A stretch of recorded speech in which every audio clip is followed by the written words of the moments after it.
Joyeux Noël, as I always say when I do these types of videos in France. I'm not sure why, but that means Merry Christmas in case you're wondering. And yeah, here we are, Christmas answers. It's now currently Christmas Eve, and I hope I'll get this out to you by tomorrow, but we shall see. It's going to take quite a while to edit, especially if I'm going to put captions underneath everything and all that sort of thing. But either way, I've got a glass of wine. Let's crack on, let's see what we can do. Okay, to start with, Fishing and Hunting asks, what's your thoughts on the Guns and Cartridges vid by Field Sports channel, as it said you should leave your gun at the front door? Well, I think because you commented, didn't you, on the video I actually ended up doing on that, so you should know my answer, which was, it was pretty irresponsible, but I mean, well, it was very irresponsible, but at the same time, it's, I don't know, conveying a certain generation where that was less of a big deal. My dad would have probably seen that and not thought twice. But nonetheless, Field Sports Britain really should realise that they've got a lot of young people watching and that sort of thing. And we all make mistakes sometimes, but for goodness sake, they should have watched that back and thought, yeah, that's really crap advice. So that's my feelings on that, really. Carpet's Remnant asks, why don't you do these videos in your home instead of the shed? Oh, right, okay. Well, where am I right now? I'm in one of my family's homes in France currently. Still light outside, just about. But yeah, I normally do the videos in the shed, especially like the ending of hunting videos, that sort of thing. Simply because I've got like muddy boots on and things like that. I want to hang animals up and stuff. But also, weirdly, my dad's shed has got amazing light, so it's perfect, because I don't really have to set anything up. At the moment in here, I've got a studio light over there. Often I would have another studio light, and so on and so forth. So if I've been out shooting, I can just go in the shed, put the camera up, and just film. So that's why, basically. Josh Gregg asks, what does SRS stand for? And a guy called Zach Bowers saying, Sam something something power. I can't tell you, it's one of those weird things. It's nothing like terrible, but I just can't tell you. And I can assure you though, it has got nothing to do with my name, and it has got nothing to do with shooting or hunting or anything to do with that, and it goes back to like 2003, that sort of time. So yeah, that's all I can say. Stripey McCatopus asks, could I come to Englandshire and go shooting with you? Can I bring my Glock 36? Well, Stripey, if they're allowing you to have Glock 36s currently in Scotland, I'll be very surprised, given what they're like. They're sort of basically communists. So, but if you do, you're more than welcome. Just hit me up with a PM and come down and we will shoot your Glock 36. Stephen Wolf asks, what do you think of the new XTR magazine-fed shotgun? I don't know, but since I do have instant access here, let's have a look. XTR shotgun.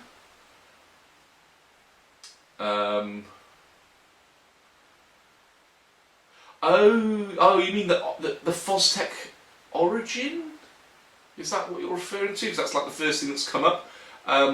Yeah, it's pretty cool. If you're into practical shotgun and that sort of thing, it's pretty amazing. Hugely expensive though, of course, and probably not the best thing for shooting pigeons, so that answers that really. Adam Cross asks, anyone know of any good cheap small torches I could get in the UK for rabbit lamping with my air gun? Don't know, to be honest. I have been waiting actually to be sent a torch for testing, and yeah, it's variable, because a lot of torches are designed more for a sort of spread out light, so you can kind of see, rather than a sort of pointed lamp like you would have with a lamp. But certainly the technology's there, so look around, I'm sure you'll find something. 3Spooky5Me asks, do you have any other hobbies other than shooting? Yeah, well, I work in IT and I do lots of things computer-wise, although I'm not as into it as I used to be. I used to be really into computers and all sorts of things, especially to do with like network security and stuff like that.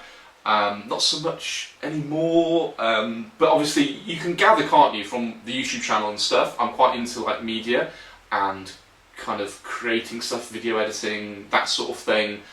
And as some of you might have found, like I've hinted at, I am quite into politics and I do like to argue or debate. But yeah, that's kind of what I'm into. Teuton25 asks, what aspects of American gun laws do you want to see in the UK, like legal semi-auto rifles, handguns, etc.? Yeah, I think, well, I mean, the trouble is, when you talk about American gun culture compared to British gun culture, it's a bit of a kind of misnomer, really. We just don't have the same history, we don't have the same culture, generally. But what I would say is, no matter how tight you want to have firearm regulation or shotgun regulation or whatever, you should be licensing the person, not the firearm. And what I mean by that is, you know, there is no reason at all in the UK why handguns should be banned or self-loading rifles should be banned. You know, if they want to have keep those guns at Section 5, but allow a Section 5 license to be something you can apply for, you know, more or less under the same stipulation as Section 1, I can't see any arguments against that, frankly. And yeah, I mean, let's be honest, most of those guns should just be Section 1 anyway. So yeah, that's kind of what I would be looking at, really. Dr. Oetker asks, do you plan on shooting handguns or semi-auto centerfire rifles in France, and what are the plans for next year? Well, obviously not, because I would have banged the video out by now, although there is a guy on the Rack and Load Facebook group who allegedly is setting up a shooting range in France, and it's not that far from Calais, because one of the problems you find is there are gun clubs around, but obviously language is a barrier and it can be a bit awkward and difficult, so if there is a Brit who's running somewhere in France, that would be ideal. So, I don't know, watch this space. It may happen at some point. Latho1640 asks, they're trying to ban lever-action shotguns here in Australia. We've written to our members, your members of parliament, I assume. Mine has a majority anti-gun constituency. What do I do now? Well, I don't know. Look up, I mean, what is it, the Shooters and Fishers Party in Australia, who are very sort of pro-gun rights and things. There's lots of organisations you can join and contribute to, I'm sure, to help you with that. It's a funny one though, isn't it, with the lever-action shotguns in Australia, because lever-action shotguns have been available in Australia and, you know, much of the world for a very, very long time, and it was only when somebody actually built one which basically looks like a modern sporting pump or self-loading shotgun, which actually works, because most lever-action shotguns don't work terribly well. It wasn't until someone built one that works that all of a sudden everyone kicks off like it's some loophole in the law, and it's like, well, it's not. It's something that you've always had for ages, and it just happens to work well. So it's ridiculous, yeah, absolutely. It's funny really, because in Australia, whilst you do have handguns, your laws seem to be even worse than ours in a lot of ways. So yeah, not great. Tactical Vegan asks, in the UK, can you carry something which you can use for self-defence? If you say you don't use it for self-defence, like for example saying your yawara is used to massage your arms, right? Well, yeah, I mean, yeah, sure, if you can prove that, like with anything. It's funny in the UK because there's actually, people think that, you know, we've got laws about having a 3-inch bladed knife or non-locking or whatever, and you know, all this sort of stuff. Well, the reality is you can carry almost anything in the UK that could be used as a weapon, theoretically, provided you have a good reason, and the good reason isn't self-defence. So, yeah, but of course, if you are using it for self-defence, and you just think you've got a good excuse, then you're on very shaky ground there, unfortunately. And yeah, I mean, really the good reason is what it comes down to, because even if you have a knife that's non-locking and less than 3 inches, and you think that you don't need to have a good reason to own it, the reality is if the police suspect you of a crime, then that's evidence and can be used as evidence for committing a crime. So it doesn't really make any difference, you're still going to get arrested. So there we are. James Graham asks, what is your favourite gun and why? Well, I assume you mean of the ones that I own. Well, it varies, of course, depending, you know, how well I'm doing with one or the other or whatever. Generally speaking, I would probably, strangely say my Winchester SXP, which is my cheapest, nastiest gun, that isn't terribly well built. It's, you know, it rattles itself loose after a while. The stock weirdly cants itself after a while. I mean, it's actually quite a rubbish gun, really, but it is high capacity. When I put the right shells in it, it will cycle reliably, and most of all, it's got a nice raised rib, and I can actually hit stuff really well with it. So for that reason, you know, I would say that's the gun I probably enjoy the most. But there again, you know, I love all my guns, to be honest. As long as I can do something with them and you know, get done what I need to be done, then I'm happy, really. Fishing and Hunting asks, are you going to try fishing? I hope so at some point. I would like to do some fly fishing. My dad does a lot of fly fishing. He goes up to Scotland and fishes for salmon and trout and things. And there is fly fishing fairly local to me, so yeah, I will probably try that at some point. Josh Walsh asks, what do you reckon the chances are of me being granted a treble 2 alongside a 2-2 rimfire? It's my first time applying for an FAC. I have good reason for both, which is vermin control on around 70 acres of land I've acquired. Rabbits and foxes are a big issue. Do you think I will be asked to have a mentor? I'm 22, I've had a shotgun certificate for 5 years, so as I renew, I thought I'd apply for my firearms certificate. Love to try and keep up the great work. Well, the law's really strange in that respect, because when you're hunting certain species like deer or fox, the Home Office guidelines say that you need to have certain calibers to do that job, and if they are certain calibers, that you need to have experience. But that experience is, I mean, as I said in that other video I did, the experience is neither quarry or caliber specific. So if you had a 2-2 rimfire for a year or something, shooting rabbits, then you have enough good reason to have a centrefire in the future. But if it is your first application, then you will have really had to have some form of mentoring, and you know, when you apply, because your shotgun license just doesn't count for that, basically. I mean, it should, but just by virtue of it being Section 2 rather than Section 1, that doesn't count as the experience. I suppose if it was a Section 1 shotgun it could, I suppose, in theory, but otherwise no, basically. Ellis Scotford asks, hello Ellis, what consequences do you think there are to come after Brexit and also Donald Trump being elected president? Well, we're already seeing it, aren't we?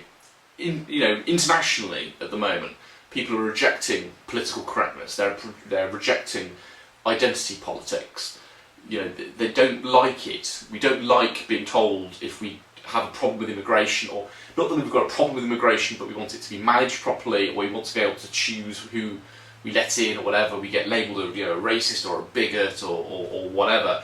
If we talk about nationalism and we talk about wanting what's best for our country individually, over and above other countries, you know, we're sort of branded as bigoted or whatever, and people are just rejecting it. They're getting fed up of it. That's why we voted for Brexit. That's why the Americans voted for Donald Trump. That's why we've got parties like Alternative for Germany in Germany doing really well currently, and we've got Marine Le Pen in France, where I'm now, who's doing really well as well.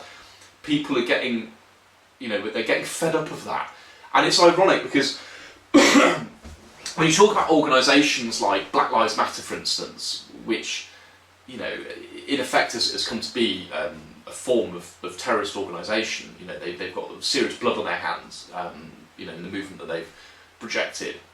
And ironically, they've not even asked for anything, other than just holding their hands up and saying, well, this group needs to be given special treatment. And then you'll say, well, what special treatment? And they're like, oh, I don't know, but we hate the police, or whatever. I mean, it's just ridiculous. And it's ironic because when you take somebody like Martin Luther King, I mean, what was it that he said during the real civil rights movement? He said, I pray for the day that a young black man in America will be judged not for the colour of his skin, but for the content of his character. And what he was saying was, he prayed for the day where people rejected identity politics and judged people as individuals. And this is what's happening everywhere now. People are fed up of it, whether it's allegations of racism, whether it's feminism, where all this stuff that we get, all this politically correct crap, people are rejecting it. So I don't know where it ends. But I think with Brexit, it's certainly we're going to see a very different EU in a few years. I think. I hope so. Anyway, David Herbert asks. Sorry about the coughing, by the way. I've got a bit of a cold. Have you ever attended or paid for a traditional driven pheasant shoot? No, I haven't. But as a boy, I did a lot of beating, and I was involved in a lot of driven shooting as a boy. And my dad used to shoot, but I haven't as yet. It's one of those things where I would probably quite enjoy it. I would quite like to do it, but given the cost implication and all the dedication, because if you do find a cheaper syndicate, you're going to have to give up a lot of your time to manage the birds and all of that. So, kind of, I don't know, on balance, I've just not really wanted to take the plunge yet. But if any of you guys want to invite me, then I'm more than happy to come.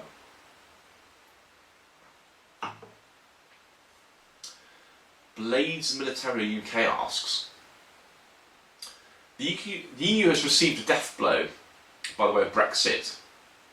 What impacts and negatives do you think Donald Trump's presidency will have on the EU in the coming years? Or do you think the EU will collapse? If so, could this cause war and a desperate attempt to save what's left of the EU? I sure hope it collapses, as I would like to see Europe as individual, friendly, sovereign states trading with each other and with good relationships without the need for a bunch of unelected officials colluding with each other from the globalists round table to see how much they can screw us over. Yeah, well, in terms of Donald Trump's effects, I think it's good because he's anti-globalisation. And when I was talking about all this identity politics and stuff that people are rejecting, what I should have also said was people are rejecting globalisation. And globalisation is no good for us. It's no good for anybody. It really isn't. Why would people support that? And we're always fed this diatribe constantly saying that, we've got to get ready for global trade, we've got to be sort of able to compete in the global economy. Well, no, excuse my French, but fuck that. Fuck the global economy. We should be doing what's best for us. And if that means having different trade agreements with different countries, depending what benefits us the most, that's a good thing. In Europe, I think we're going to see a dramatic reshaping. One of the fundamental problems with Europe, even when you take out the fact that it's anti-democratic, because the EU Commission and the EU Parliament's the wrong way around. It's like us having the Lords and the Commons the wrong way around. So the people who aren't elected get to call all the shots, and the people that you do elect in the EU Parliament, merely get to debate whatever their sort of masters have sort of deemed to be appropriate. What we're probably going to see, because aside from that, is the currency, because we have the euro, and you can't run a federal state, which is what the European Union effectively is, with a common currency without having a common fiscal policy, and that's a real problem. It more or less works as a currency in Northern Europe, where the economies are very similar, but when you go to Southern Europe, when you go to like Spain and Portugal and Italy and obviously Greece and countries like that, they can't compete, and when they get into a mess, they can't print money because they don't have their own central bank. That's been controlled in Germany or wherever. And the Germans aren't going to print money to help the Southern Europeans because that would damage the German economy. So in terms of reshaping of Europe, I think there's a good chance. And it's funny because over here we have some Dutch friends, we have some German friends who bought property over here as well, we're quite friendly with, and there seems to be a consensus there of the fact that we're going to see a lot of productive Northern European countries coming together almost to create maybe a new EU, but it won't really be an EU. Hopefully, it'll be more of what it was supposed to be in the first place, which is just a general trading area, possibly with free movement, but amongst countries where it's beneficial to do that. If you want to have free movement with Germany, it's fine, because people in Germany don't necessarily have an incentive to come over here, apart from obviously Angela Merkel letting in millions of refugees, but that's a whole other story. But I think she's going to be going soon as well, because the Germans are getting fed up of it, because it's getting to the point now, isn't it, where people are getting blown up, and you don't say now, oh, you've been a victim of a terrorist attack, you say you've been Merkeled, because that's what's going on. So there's lots of things to be thrashed out. From Britain's point of view, we've already started it, we're out. So yeah, I think we're going to see something along the lines of the old, the original free trade agreement that the EU was supposed to be in the first place amongst Northern European countries, and Southern European countries are probably going to have to go it alone, or perhaps just trade with each other, which would be better for them too, because like I said, they can print their own currency. So, yeah, we shall see. I know that's a bit rambly, but there we are. Thomas Russell asks, are you ever going to get a proper gun dog? Well, maybe. The trouble is with a gun dog is it's a lot of work. I do have my Lucy dog, which you've perhaps seen, and I have to say, certainly for flushing pheasants, she's working really well now. And the main problem with her is me, because I'm concentrating on the dog, I'm worried about where the dog is, and I'm looking at the dog, and then obviously when the bird flies up, I'm not really in the zone to shoot it. So for my purposes, from that perspective, it's actually, I've already got one. But there we go. Duck Shooter asks, when did you start shooting? Well, I don't particularly remember. I was so young that I couldn't tell you categorically, but from when I was a really young lad, we'd be shooting air rifles in the garden and so on and so forth, and it sort of progressed from there. When I got to like 17 or 18, I kind of lost interest in it, and then I got back into it when I was about 30, which is when, I started the YouTube channel and stuff, so yeah, there we are. Charlie Costello asks, hi, you're going to the Northern Shooting Show 2017. I doubt it. Depends where it is, but I imagine it's probably a bit too far, so probably not. RHB Wilderness Outdoorsman asks, I applied for an FAC a year ago for target shooting when I was 15 and was told to withdraw it, or else it would be refused and marked my record. I hope to apply again in August when I turn 17. Do you think they will grant it this time? Do you think denying it on the grounds that I was too young, on the grounds I was too young, was wrong? I'm looking at Tikka T3 and 308 and a Section 1 shotgun for practical shooting. What would you recommend? And already have a 22LR on my dance ticket. Any help information would be amazing. Thanks, have a good Christmas. Yeah, that's pretty messed up actually. That isn't grounds saying that you're too young unless you're under 14, because that's the age, isn't it? That's the minimum age, unless I've kind of got brain freeze here. I don't know if I can just quickly Google that. Might not have enough time. But I'm pretty sure it's 14.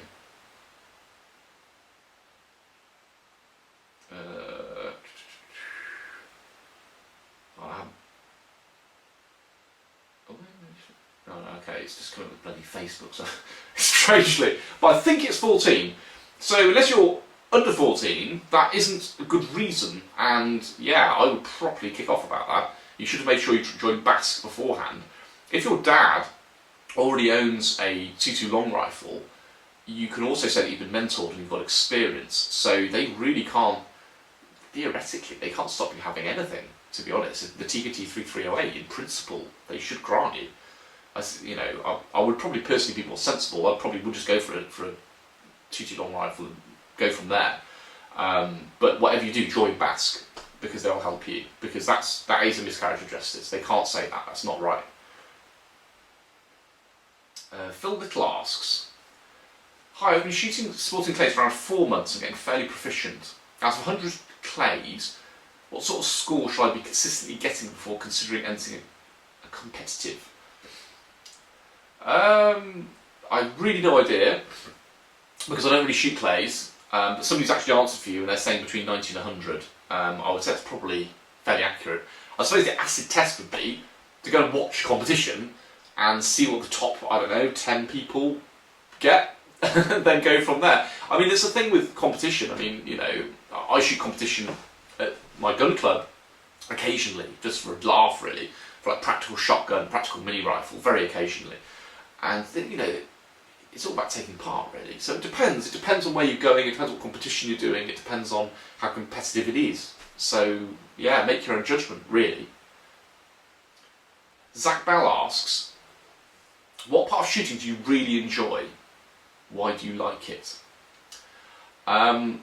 It's hard to I'm having a cigarette at this point. And yes, because I just saw a comment from somebody else saying, don't smoke, you'll get cancer. And yeah, I know that. I do know that. And it's stupid. Don't smoke. But I'm going to smoke anyway, because, yeah, I'm just going to. I'm on holiday, it's Christmas. Don't judge me. Anyway, yeah, what part of shooting do you really enjoy? Well, for me, I don't want to sound like some sort of hippie here, but shooting is like it's like almost a spiritual experience for me, and I don't mean it in a sort of religious sense, because I mean I'm atheist, so I'm not thinking of it like that. But normal people, when they go out into the countryside, they're observing nature. They're just sort of looking at it.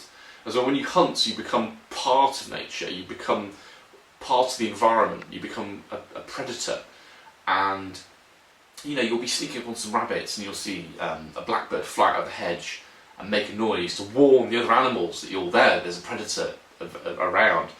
And you kind of go into a zone. And this is the thing, I mean, I know people will be asking me about target shooting now, and you'll probably have seen when I've done target shooting videos, I'm not necessarily a great shot. I'm not great at clays, and even rifle shooting, you know, I'm pretty reasonable, but I'm not great. But when I go into the field and I'm hunting, it becomes completely different, because I'm not thinking about the shotgun or the rifle at all.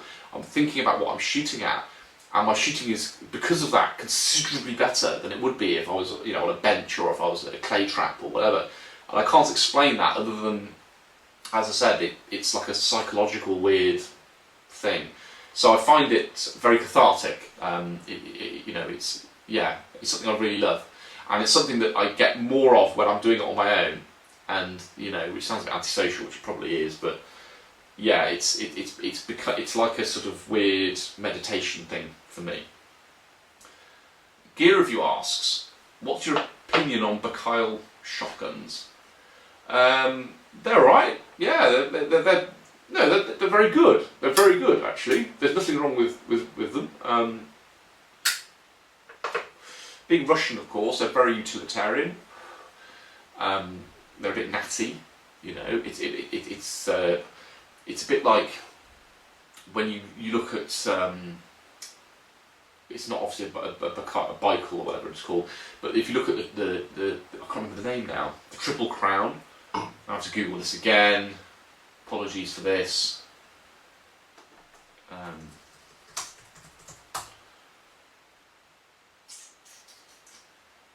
This is the trouble, it's all in bloody French. Have you ever noticed that? Sorry, I'm going on a bit of a sidetrack here. You go to France, you've got the same laptop, but for some reason they decide that everything's got to be French, and everything starts getting translated. It's annoying, so I'll scratch that. But yeah, if you look at the Triple Crown, it's like a huge amount of money just because it's got 3 barrels. And with Bakail, you kind of get the same thing when they do some sort of funky silence thing or whatever, and it's all functional and works fine, but the build quality is really shit, to be honest. It's not pretty, is it? It's not a beautiful object, but you know, they do the job. So, DJ Wave 64 asks, do you think handguns will be unbanned? If so, when? I think I would say almost certainly not, probably ever, if I'm really honest. I just can't see it happening. Because even if you got like Nigel Farage as Prime Minister, given the media and public opinion generally of just guns generally in the UK, even if people were kind of okay with him doing that and like legalising handguns again, if anything happened, it would just ruin his career instantly. And the same goes for any politician. So no politician's going to want to do that, you know. So I just don't see it. I really don't see it happening. And it would be wrong, because, you know, if they legalised handguns and there was a mass shooting with a handgun, doesn't mean that that's why that happened. It'd be really retarded to think that, but that's what people would think. So for that reason, I don't think it's going to ever happen. Dan Morris asks, would you do any lamping or night vision shooting on your channel? Yeah, I actually have done some lamping relatively recently. I didn't get anything though, and I realised very much that it's like learning to shoot all over again, because you've got to learn the land, and even though it's a land you're familiar with, everything's different at night. The movements of animals and so on and so forth, everything is completely different. So I will do some, but obviously I'm going to need to be confident of where I'm shooting and what I'm doing, basically. Reslining asks, what's your views on vegans? I think if you look at my video on Erin Janice, the response video I did to her, you'd probably get a kind of an idea. But I think vegans are really misguided. I think a lot of blokes get into veganism because their girlfriends tell them to, and they're basically, I don't want to be too controversial here, but you know, I'll just say it, they're just like beta males who are just basically doing as they're told, and their girlfriend has said, you must do this, and they've gone, okay, I'll stop eating meat. And it's frankly pathetic. If you look at veganism as a movement, it's self-defeating and it's stupid, because vegans think that, you know, they just say things like, oh, you know, animal production is the leading cause of climate change, and you know, it's sort of terrible and whatever. And then you sort of ask them, well, what's going to happen to all these animals that you say you care about? Because they'll also talk about how cruel it is, how we raise them, which isn't true for a lot of, depending on, you know, you just be careful what you buy. I'm all for being careful what you buy, you know, buying free-range eggs and buying meat that's more ethical and so on. But if you actually got rid of meat completely, obviously huge, you know, numbers of species would be just wiped out overnight. You know, cows and chickens and so on. But also the environment that they have. You know, if you fly over England, if you're going on holiday, you know, you'll notice that we don't really have any forests anymore, not really to speak of. What you'll see is a patchwork quilt of agriculture, and amongst those fields, you'll see pasture land, which is used to raise animals on, and that pasture land provides habitats for all our wild animals. You know, and if we stopped raising those animals for meat production, then that land would be ploughed over. And vegans have this real problem understanding this. It's as if they're basically like they're communists in some way, and they think that what, like, farmers are going to become some sort of weird custodians of nature and just give free money away just so animals can do well, and it's ridiculous. So yeah, I think I have a certain amount of contempt for vegans, to be honest. And the other thing about veganism as well, you'll hear a lot of vegans tell you that you don't need meat, you know, to be sort of muscular or whatever. Now, I work out, okay, I've not been so much lately, obviously I'm getting a bit of a belly on me, but you know, I've got, you know, reasonable arms on me. And I take protein supplements to do that, as well as eating lots of meat. Not huge amounts of supplements, but just, you know, like a protein bar or something after I've worked out. And if I didn't do that, I wouldn't be able to build muscle. So, how would you be able to do that as a vegan? And you'll say that's a vegan, and they'll give you this long list of bodybuilders who are vegan. And then you look those bodybuilders up, and you'll notice that they've all got their own range of supplements that they're selling, because they have to take supplements because they can't get enough protein from their diet. You know, and you know, I don't care who you are, I don't believe it's healthy to be replacing a natural thing, which is meat, which gives you the protein you need, with basically chemicals. So yeah, it just irritates me. I don't like veganism because it's a political thing. You know, it's not like vegetarianism where it's just somebody's just, oh, I just don't get on with meat. That's fine. But veganism, yeah, there's a certain level of communist kind of thing going on there, and it kind of irritates me. Up the Tag asks, we have similar views. Have you ever considered a career in politics? Yeah, I've considered well. I don't know, it may be something I'll get into at some point. Yeah, I would like that. I would love that. I would love for my job just to be talking to people. You know, I don't like paperwork. I'm at the point in my life where I know what my strengths are and I know what I enjoy, and what I enjoy is communicating, which you might sort of tell. So maybe. Henry Harrison Bradley asks, what do you think of geese shooting, and why don't you do it? I think goose shooting's great, and I've got nothing against it. It's just that where I live and the permissions I've got, there aren't any geese. So that's why. But you may see me doing some goose shooting at some point if I get the opportunity. You know, I've nothing against it. I'd be probably more likely to see me doing some duck shooting at first, because it's more likely that I'll get that opportunity locally. Max Rose Horn, what's your favourite gun you own? I kind of already answered this. At the moment I'd say my Winchester SXP, but I am loving my new Tikka T3X. I can't really hit the side of a barn with it yet, if I'm brutally honest, but it's just thing of beauty as an object. It's just amazing. So yeah, there we are. Garage woodworks. How many guns do you own, and what's your favourite gun and rifle? This is kind of the same question again, apart from how many. So I've got like, what, 5? Yeah, so there we are. Do you ever shoot clays, and can you do videos if so? I'm actually going out clay shooting on New Year's Eve. I've been invited, and I plan on taking my pump, because I always get my arse kicked, frankly, by the guys I go with. When I do go, it's a bit embarrassing. So I'm going to take my pump, because I can really hit stuff with that. And yeah, I'll see. In terms of a video, I mean, do you really want to watch clay shooting? It's really boring to watch. It's not a spectator sport.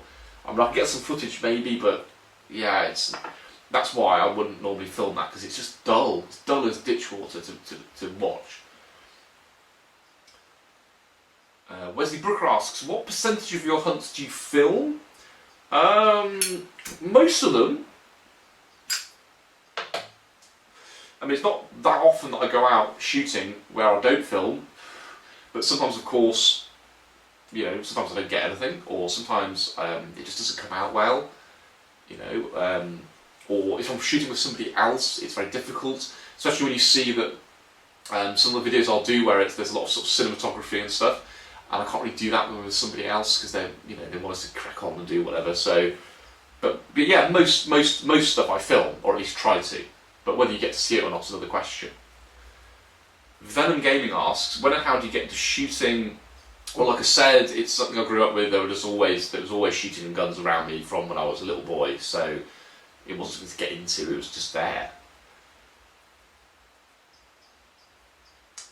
Theo Bristow asks, how did you become friends with your shooting partner Tom? I've known Tom since I was 4 years old, and we basically met on the naughty step at nursery school, and we've been friends ever since, basically. Wolfie607 asks, will there be some deer stalking videos from you at some point? Yes, I hope so.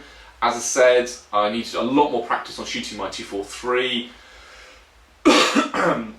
And I need to do a lot of background work in working out where these roe deer are. There are quite a few roe deer on my one permission, but I'm going to have to set up some trail cams in the Salt Lake and do a lot of research to work out where they're going to be, because I've seen them around, but you know, I'm not going to go out with my 243 every single time I go out shooting on the off chance I come across a deer, which I might just, when you talk about off chance, I might see one every 2 or 3 months.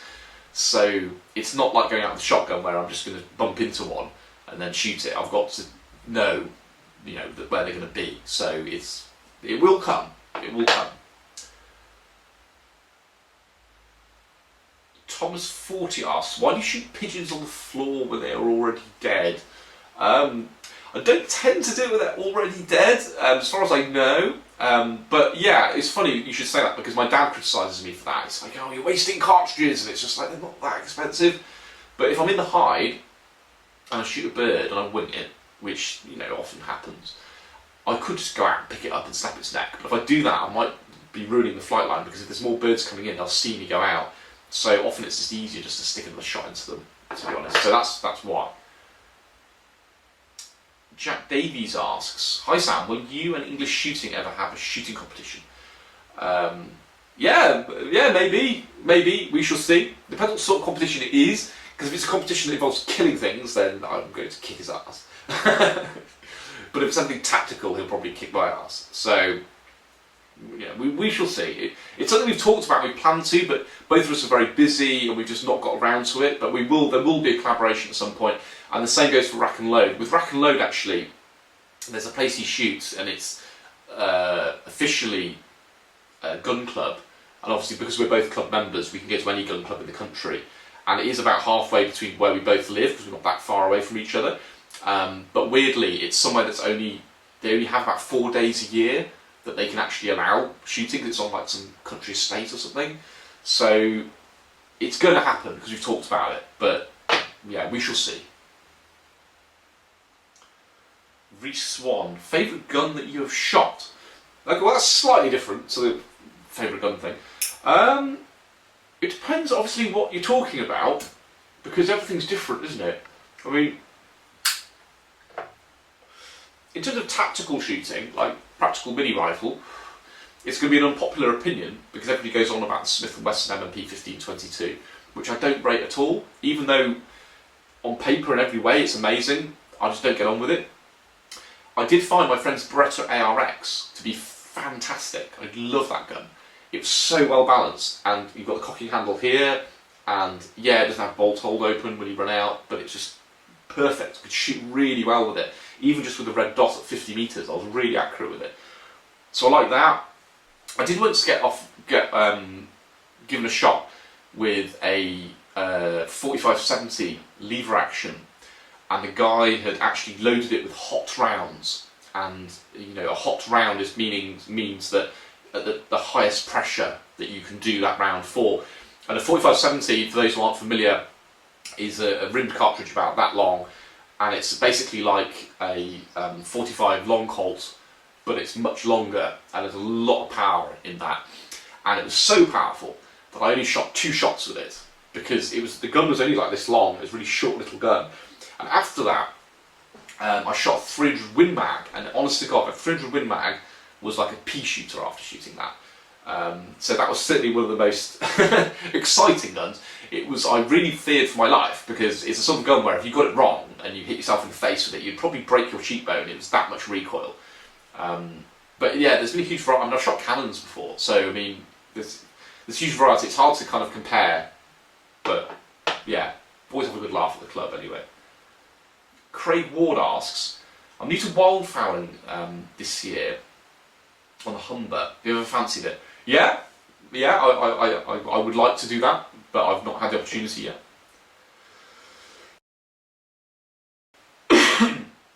Harry Plants, hi Sam, what do you think of Tom's new sideburns? Having a good Christmas. They're not that new. Tom's often had sideburns and occasionally has to shave them off for a job or whatever. At one point he had a handlebar moustache as well, so he's always doing weird stuff with his facial hair. I can't really grow facial hair particularly, so that's why I don't. But there we are.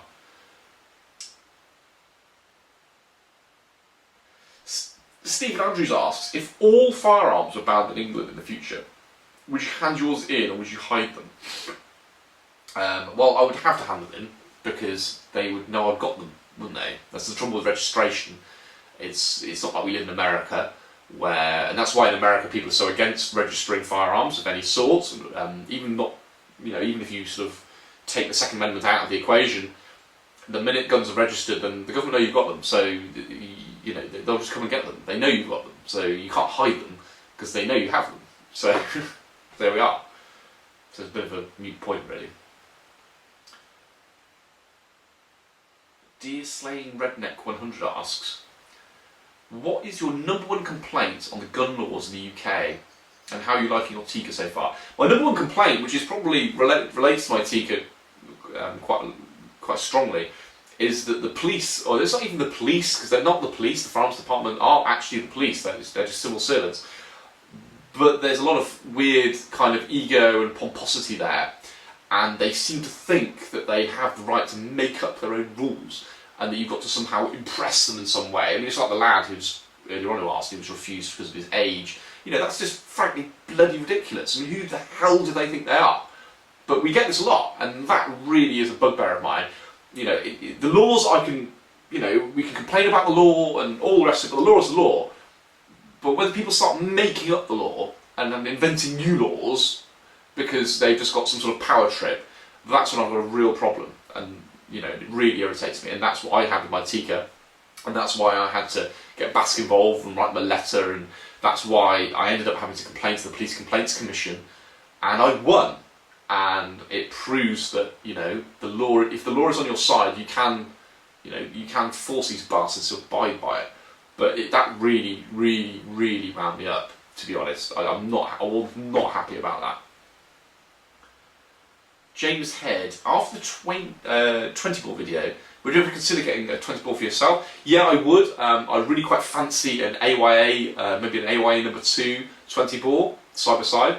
That'd be really cool. But the trouble is, there's so many other things I need to buy first that it's not hugely high on my list of priorities, but we shall see. Guitar guy Ben117 asks, when did you first start shooting? Well, I've kind of answered that. I never really started, it was always there. When did you first get your shotgun firearm certificate? Well, I got my shotgun firearm certificate when I was about 30. Because like I said, I shot until I was about 18 and I was always sort of lent guns or whatever. I was just around people shooting, or my dad or whatever. And then I went away from it for a while. And then when I was 30, my Browning 525, my dad actually bought that for me for my 30th. It was always his way to sort of bring us closer together again, I think. So yeah, that's when I got licence. Leo Lundmark asks, what's your dream gun? What do you mean realistically? As in that you can actually own in the UK? I don't know. I mean, the thing is with guns is that I'm not actually particularly a gun guy. I know some people are just like really into guns, and I'm not actually. I do really like them, but for me they have to have a real purpose, and for me it's all about the hunting, to be honest. And I like beautiful shotguns and rifles to do that. So I don't know. I mean, it would be lovely to have a nice Purdy side by side. It would be nice to have a Purdy double rifle as well. Something like that, anyway. Harry Godson asks, what do you think about trying to get pistols back in the hands of the law-abiding? I've kind of already answered this. It's a moot point. It's not going to happen. So, yeah, it won't happen. Shooter Down Under asks, do you or your organisations can learn from experiences overseas in regards to getting real benefits for their members and the shooting and hunting community as a whole? I take it you're referring to like Basque and all the rest of it. I think we would need a dramatic change in culture in the UK for that to really be feasible, because what gives the NRA so much power in the United States is that everybody really kind of shoots. Even people who are anti-guns own guns in America. In the UK, like most people, we have a very much, I mean, one of my bugbears about a lot of British people is there is very much a sort of I'm alright Jack kind of attitude. So if people aren't into something, they just don't care. You know, we don't have this culture of freedom here so much, and you know, people just aren't bothered. So I can't see it there being a way of really ramping up support very easily. But maybe that will change. Maybe. Gabe Musashi asks, you're right, Gabe, one of my oldest subscribers. Holy crap! There's a lot of comments already. Have you ever gotten a gun for Christmas, or is that not how things work over there? Well, I did get a shotgun for my birthday. That's how I got my Browning 525. But obviously I had to apply for my license first, and then go and buy it with my dad. So it wasn't like it was wrapped as a present under the tree, unfortunately. But that would have been cool if it was. But no, it doesn't work quite like that here. Lewis John Williams asks, did you just have a talent for shooting from a young age, or did you practice a lot? Well, I mean, yeah, I mean, it's like everyone always says, everything in life is, you know, like 95% perspiration and like 5% inspiration, or whatever they say, or talent. I wouldn't actually say I'm particularly a good shot. I'm alright, but it's just practice. You just need to do it. And with hunting, you know, it's more really about knowing the land and all of the fieldcraft rather than the shooting. You know, if you've got someone who's a great clay shooter but knows nothing about hunting, and you've got somebody who's not really that great at shooting but knows loads about hunting, and they both go out hunting, the person who can hunt is going to kill more stuff because they know how to do it. So, yeah, that's kind of where I come from, I guess. Robdog asks, what is your job? Must be good to be able to afford all the armoury, mate. Well, I work in IT. I don't earn a huge amount of money. You know, it's a bit slightly above national average, nothing exceptional. It's just about priorities, isn't it? Really, you've got stuff you want to buy and you save up for it. So we all have to make sacrifices in life for the things that we want, you know. So there's nothing particular about my armoury. I mean, my 243 took me quite a while to get the money aside for that. So there we go. Dan Stewart asks, how often do you go shooting? I would say at least once a week, sometimes more. It depends. It depends. I mean, I'm actually single again at the moment, so I go out shooting a lot more. My ex, who I was with for a couple of years, she was alright, but you know, it was very much like an afternoon once a week that I could go shooting, and sometimes not at all. She'd want to do stuff for the weekend and stuff. So yeah, that is a problem. Women do get in the way sometimes, but you know, we all have to get our needs fulfilled, don't we? Tim Ward asks, when are you going to get up to Scotland for a shot with us? Hope's all well, cheers. Yeah, I need to get up to Scotland, and actually it's funny you should say that, because my uncle and auntie were down recently, and they live, strangely actually, they live near Lockerbie, you know, where they, you know, we had the Dunblane disaster and all of that. They live near there, and they've said I can go up there whenever I want. Sometimes my brother's gone up there when they've gone on holiday, so he can have a little holiday with his family and just live in their house. And there's loads and loads of land around there, and they don't seem to think it would be a problem for me to shoot up there. So, yeah, and if I am up there, and I'm, you know, I can certainly take the rimfire and the shotgun and probably just do a bit of walked up shooting and stuff. I'll certainly be a place to maybe come and see you, Tim. So, yeah, we shall see. Elliot Ritchie asks, hi there.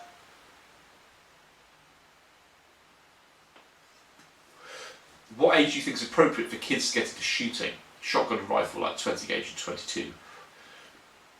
Thanks, I can keep up the good videos. I guess it depends on the child, to be honest. I mean, you know, with the air gun, I was probably, I don't know, 5 or 6.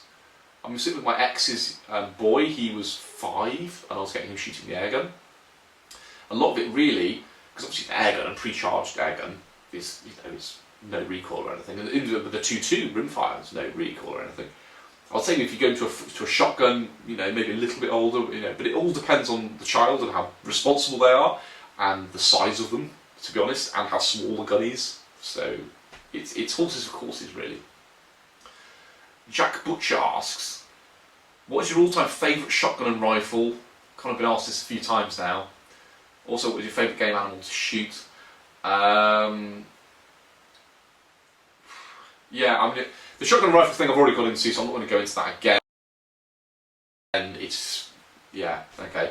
My favourite game animal to shoot, I would say probably on balance, wood pigeon. How much is this not a game animal, is it? I would say at the moment pheasants. I'm really enjoying walked up pheasant shooting. I love that excitement of them just flushing up and the instinctive way you shoot.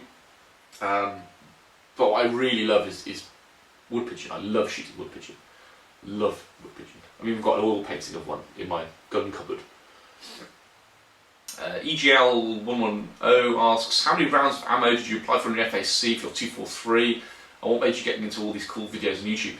Well, it's funny you should say that. It's an interesting story, because you know that I did the video about how I was messed around, and they made me wait 3 months after I sent them a letter basically telling them how it was, and I had to get the Police Complaints Commission involved just to get issued with the rifle.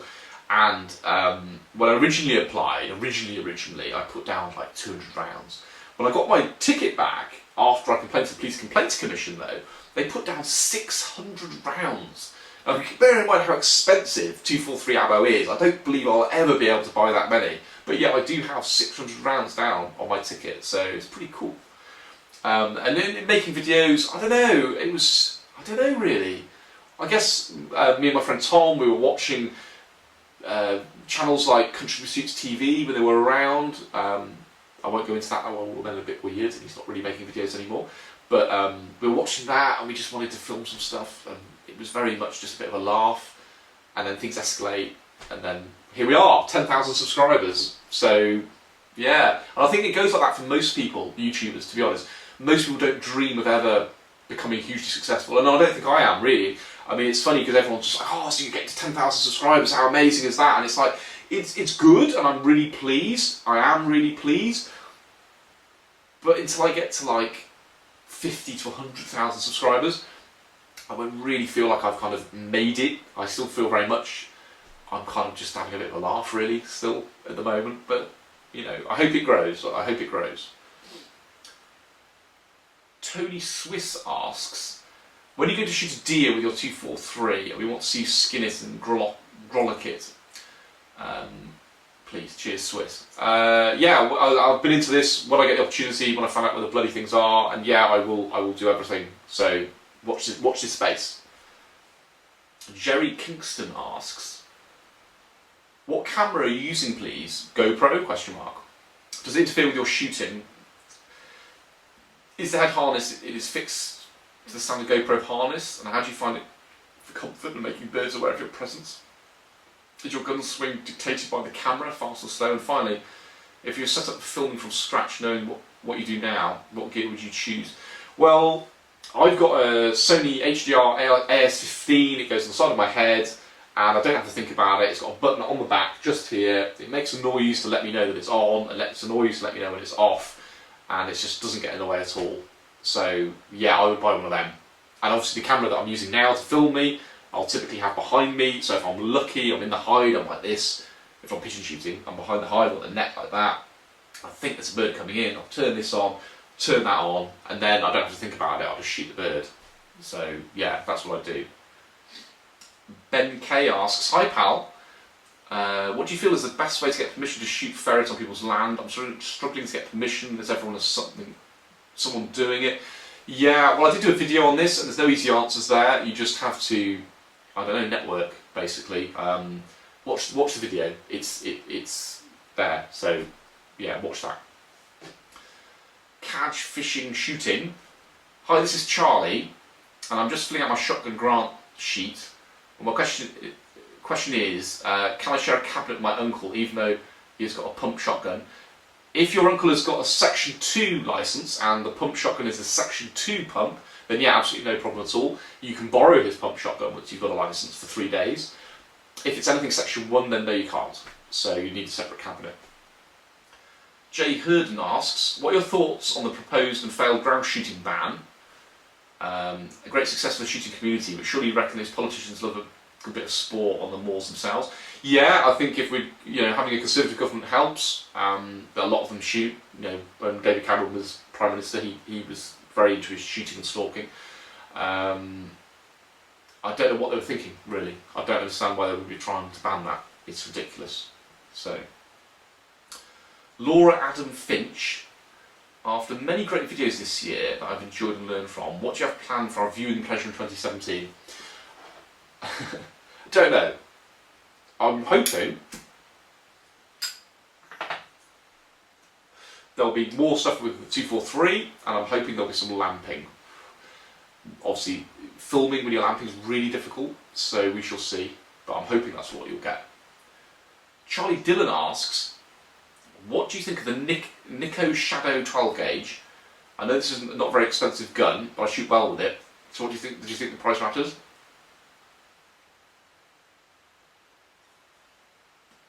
However, I do think it's not a very expensive gun, as it's not very well known make. I've never heard of it, but if it fits you, just like with my Winchester SXP, my Winchester SXP cost me 300 quid, my Browning 525 cost me 1200 quid, and I can hit way more with the Winchester. So if it fits you, then stick with it. Codcake asks, are you going to invite the man in the woods for Christmas dinner and maybe a bit of shooting around the New Year? I would do, except I'm in France, and he seemed pretty well set up. He said he was having a 3-bird roast. He's friends with a guy who lives on the lock. He's a lock keeper guy. He's got a little cottage there. I think he'll be alright. This was shooting. I don't think he'd be too keen, to be honest. When you get to a certain age, my dad's even suffered from this. As a guy, I think it's because your testosterone lowers, but you're just not so into killing things anymore as you used to be. So, yeah, I don't think he'd like it. DJ Wave 64 asks, what do you normally do for Christmas? And I have a great Christmas too. Well, I normally go to France, which is where I am. So there we are. And I drink loads of wine, and eat loads of cheese and foie gras, and I think we're having guinea fowl and duck for our meal tomorrow. And then spend a lot of time getting drunk and arguing with French, Dutch and German people. I've got a lot of international friends here, so that's what I normally do. Dave Davis asks, I went to a local club for the first time recently, and I've joined as a probationer, and I was lucky enough to shoot various 2.2 long rifle. So I'm going to apply for my FAC after the probationary period. I'll be target shooting because I don't know many farmers in Surrey. What do you suggest I apply for my first FAC? I enjoyed the MMP 1522 and semi-rifles. My first targets came out better with the MMP, but I feel like, but I like the idea of a pistol. What I would recommend is that you put down as much as you can. Make sure it's less than 10, because if you ask for more than 10, they'll start talking about alarms on your safe and stuff like that. But put down as much as you can, because your slots are free when you apply, and once you've got your license, if you need a new slot, then there's a charge. I mean, like my 243, even though I'd actually put it down when I first applied anyway, I had to pay 20 quid for the variation. So keep the slots. You need as many slots as you can get, and don't worry if you're thinking, oh, I might not buy that gun, because it doesn't matter. You can do a 1-for-1 variation, which is free. So the gun that you put down is taken off, and the gun that you do want is put into that slot. If you don't have that slot, then you've got to pay for it. So make sure you put down plenty of guns. Coastal Steam asks, hi Sam, I hope you're having a good Christmas, mate. I've been clay shooting under instruction a few times now, and I'm going to apply for a shotgun section 2 licence in the new year. I'm very excited about becoming part of the community. I wonder what kind of gun you would advise. I was thinking of a Bicol, over and under, since my price range is about £300. I'll be using it mainly for clay shooting. As I said before, there's nothing wrong with the Bicol. Just make sure it fits you. That's the most important thing.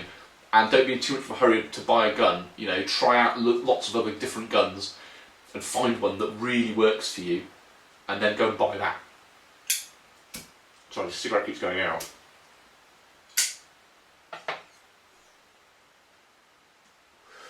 Zach Bell asks, please could you do a video on yours and Tom's gun collection, because you both, as far as I'm aware, have a rather big arsenal. I don't particularly, but Tom does. Tom's got loads of guns now, air guns as well, not just section 1, section 2, but yeah, Tom's got loads of guns. It's something I might look at.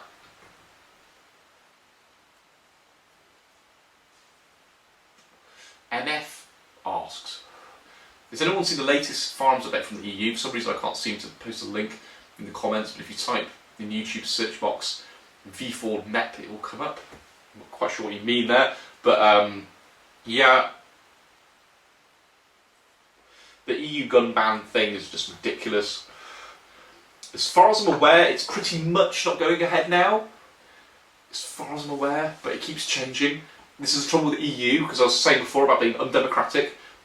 The EU Commission gets it into their head, we are going to do this.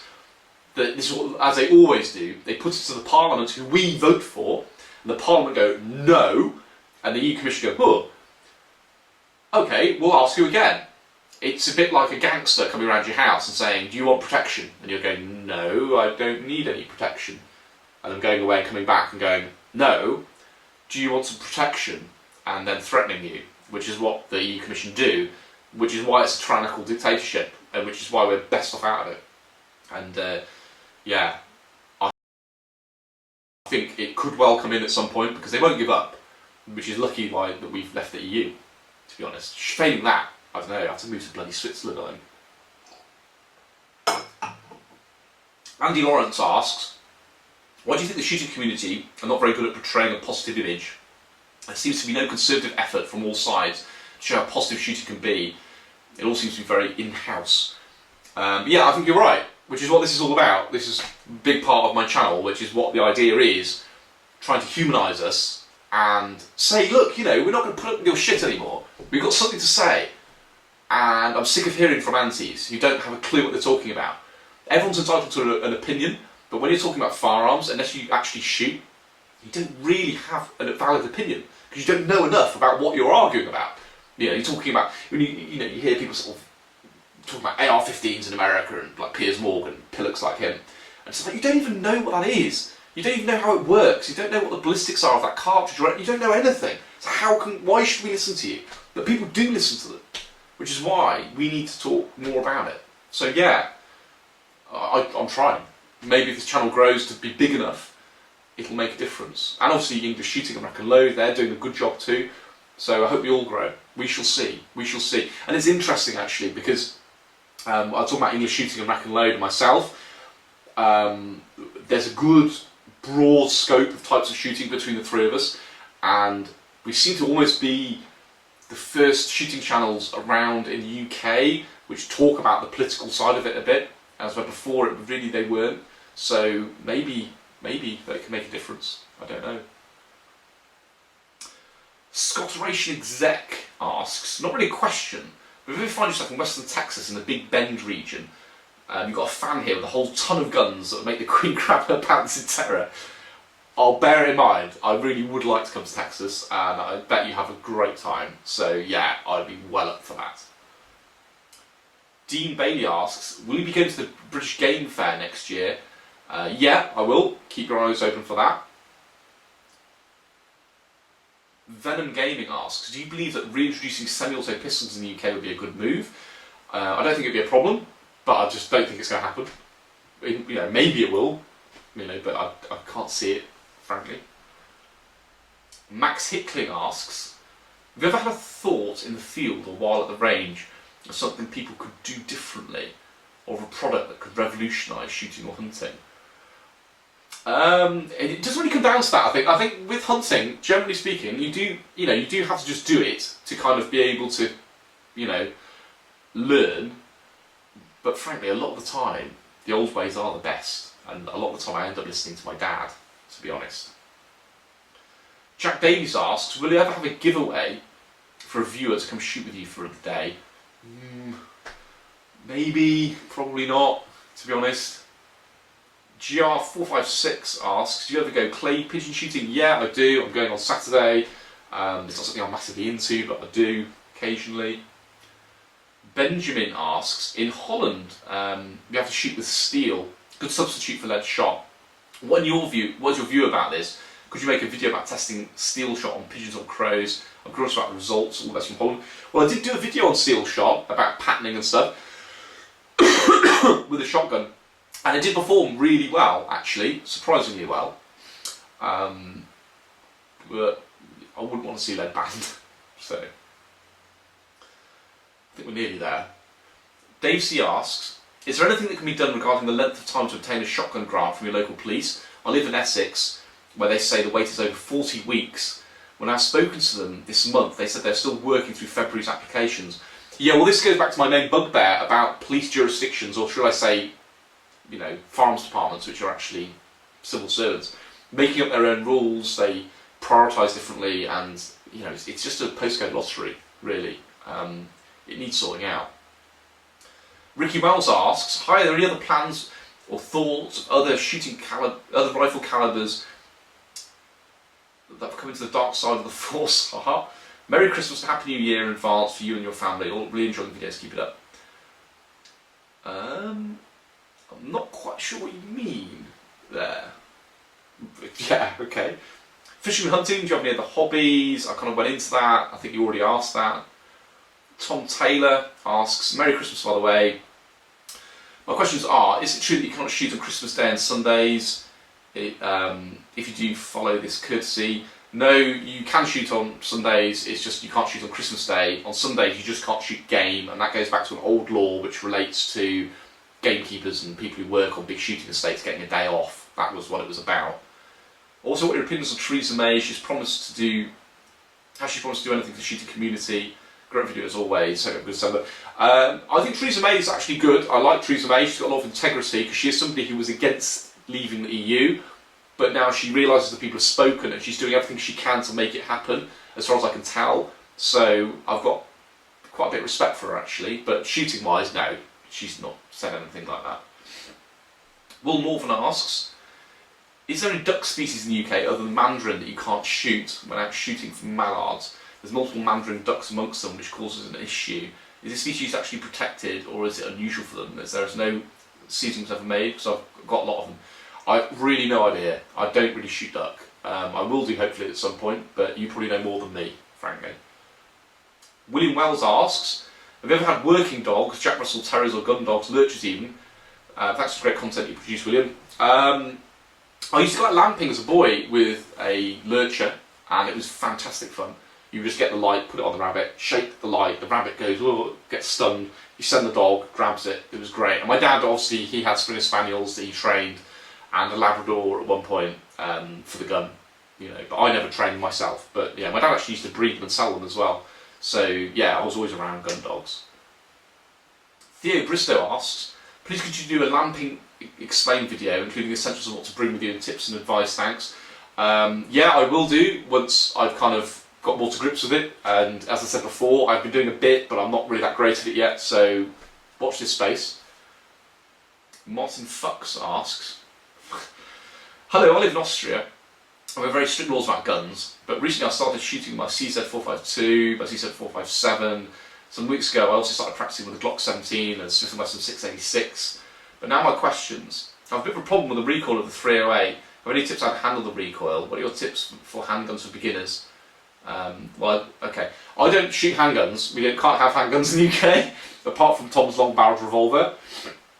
But in terms of recoil, what I'd say is get a heavier gun if it's an issue, or use lighter load, because you don't have to use a full-strength 308. You can download it, and yeah, if you use a target rifle, it's going to have a heavier barrel, it'll be a heavier gun.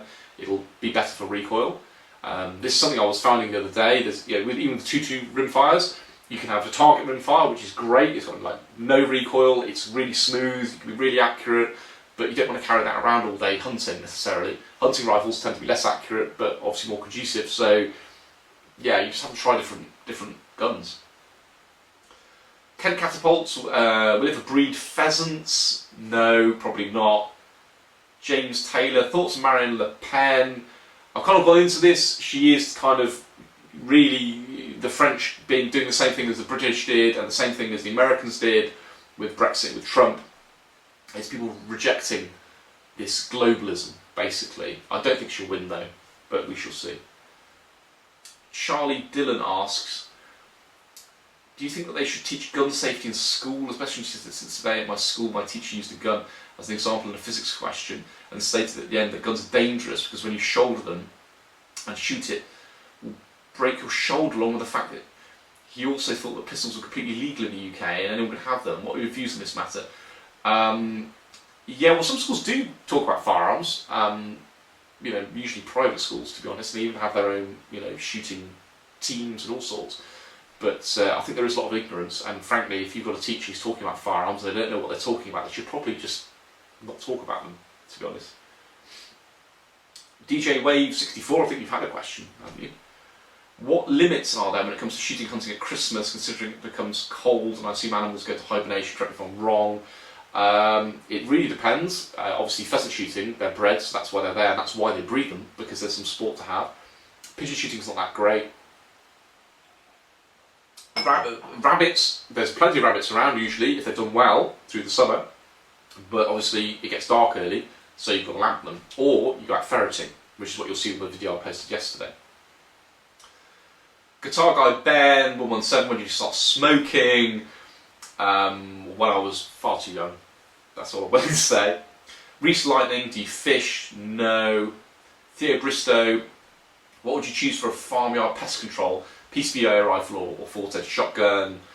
Rat control, an air gun, definitely. Most of the time. It depends on the situation though. The shooting lads, what are the best rifle calibers for deer? It depends, it depends on what you like. The 243 is very renowned for it. I think the 243 is a fantastic caliber, but yeah, whatever you like. A 270 is very good. 308 is very good if you're reaching out a bit further, so whatever you like. Toxic Hazard asks, if your channel ever took off, would you do YouTube full time? Yes, I definitely would, because I'd spend all my time just hunting and having fun. So yeah, I definitely would. But we shall see if that day ever comes. Sam Jackson asks, have you ever tried game shooting? Well, obviously I shoot pheasants fairly regularly, so yeah. But if you mean paying to go shooting, no. But maybe I will at some point. Tom asks, for a first-time shotgun buyer, what would you recommend, a brand new gun or a second-hand? Would you recommend a brand new gun or a second-hand gun? I don't think it matters as long as it fits you. That's the really important factor. So bear that in mind. Venom Gaming asks, do you fish? No, I kind of answered that already. More Jack asks, do you think the UK will allow semi-automatic rifles such as an AR-15 for use in sport shooting? Probably not. It's the same as when I was talking about handguns. All that would happen is, even if you had like Nigel Farage as PM and he legalised it and then someone goes on a mass shooting, because of the culture out in the UK, people would just go nuts blaming him and it would be a nightmare. So it's one of those things where people will talk about it. It's a bit like with the Liberal Democrats. They say, oh, we're going to legalise cannabis, and then the minute they actually get a bit of power, they're, oh, no, we're not going to do that. People will say stuff, but when it comes down to it, they get the power. They're likely to do so. And it's fundamentally because politicians really don't have any integrity. You know, they're thinking, oh, what can I lose personally, rather than having integrity about what they really believe in. And it's one of the problems I have with politicians, which is why part of the reason why we're getting all this stuff going on at the moment with Brexit and Trump and so on and so forth, because people are sick of politicians not really having any integrity. So, yeah. Tom Green asks, hi Sam, have you ever been on a driven pheasant shoot before? No, well, as a boy I did, but obviously I wasn't shooting. If not, would it be on your to-do list? And if you have, where have you been? It's definitely on my to-do list, assuming that I'm given the opportunity. If somebody wants to invite me, then I'm happy to go. If you want me to just film, that could be my way of paying. I will definitely go to that. And finally, Shotgun Mad XL, I have 5 questions if that's okay. Do you visit 4chan? No, very long time ago I did, and that actually weirdly relates to the Srspower thing that I'm not allowed to tell you about, but nothing dodgy. Wow, not really. Would you consider yourself a member of the alt-right? It's just funny when that is. No one really knows what the alt-right is, do they? And everyone keeps saying that about Miley Annapolis. They're like, you're the poster boy of the alt-right, and Miley Annapolis is like, yeah, but I'm a Jew who's gay and married, and well, he's like in a relationship with a black man. It doesn't make a very good neo-Nazi, does he, really? So if Miley Annapolis is the leader of the alt-right, if he actually is, and that's what the alt-right stands for, then I'd say probably. But nobody really knows what the alt-right is, and there's a lot of people who are quite racist and bigoted and retarded, frankly, who identify as the alt-right. So I would say no, to be honest. Have you ever been hunting abroad? No, not really. It's hopefully something that will change in the future. What are your thoughts on double-barrel rifles, particularly for hunting deer, boars, bears and moose? I think that they're fantastic if you get a really expensive one. Double rifles are really expensive because they've got to basically get the 2 barrels to be shooting at the same place, and you know, you don't want to do that on the cheap. So yeah, I think they're fantastic, but beyond my price range, really. And what is your profession? I've answered this already. I work in IT. So there we are. God, finally. I'm sure that's probably one of the longest videos of these questions and answers. Oh, you probably can't hear me because of the bloody mic. But I'm sure that's probably one of the longest videos of doing an answers video I've probably ever done. And I'm knackered. I'm not even sure how long I've been doing this for now. But anyway, I hope you enjoyed that. There'll be definitely more of this to come, but maybe not for a while. So keep watching, and I'm hoping this time next year that, you know, I'll be 100,000 subscribers, and there'll be so many of you I won't be able to answer all your questions. But until then, I'll do what I can. So keep watching.